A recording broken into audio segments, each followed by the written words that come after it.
Mesdames, Messieurs, bonjour. Ravi de vous retrouver pour cette nouvelle édition du JT Cultures et Marchés. Nous commencerons cette émission en évoquant la poursuite des exportations ukrainiennes de céréales. Nous discuterons ensuite du début des semis de blé en Russie avant de revenir en France pour évoquer les récoltes de maïs. Enfin, nous ferons focus sur l'impact de la bonne production d'huile de palme en Malaisie. Depuis le début du conflit, les exportations ukrainiennes sont au centre des préoccupations. Mais depuis la fin du corridor, les exportations par voie terrestre et fluviale via le Danube permettent de maintenir les flux de céréales, notamment vers l'Europe. Ce relâchement pèse sur les marchés, d'autant plus que certains bateaux ont pu aussi sortir des ports ukrainiens ces dernières semaines.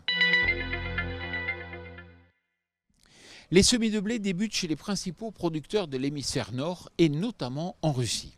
Après 2 récoltes historiques de blé autour des 90 millions de tonnes, les conditions sèches des dernières semaines dans le sud de la Russie font naître des inquiétudes, mais le prochain retour des pluies pourrait rassurer les salles de marché.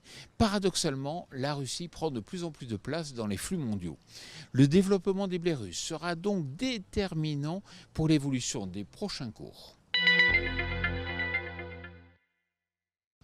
En France, au 2 octobre, déjà 27% des maïs sont récoltés et, bonne nouvelle, les bons rendements semblent se confirmer. C'est pourquoi cette semaine, le ministère de l'Agriculture estime que le rebond de la production pourrait être de 11% à 12,1 millions de tonnes, malgré la baisse de 9% des surfaces. Les premières estimations nationales de rendement ciblent 9,6 tonnes par hectare. 1,83 million de tonnes, c'est la production malaisienne d'huile de palme au mois de septembre. Un tonnage qui rassure les opérateurs alors que la demande est faible en Chine et en Inde, les principaux pays importateurs d'huile de palme.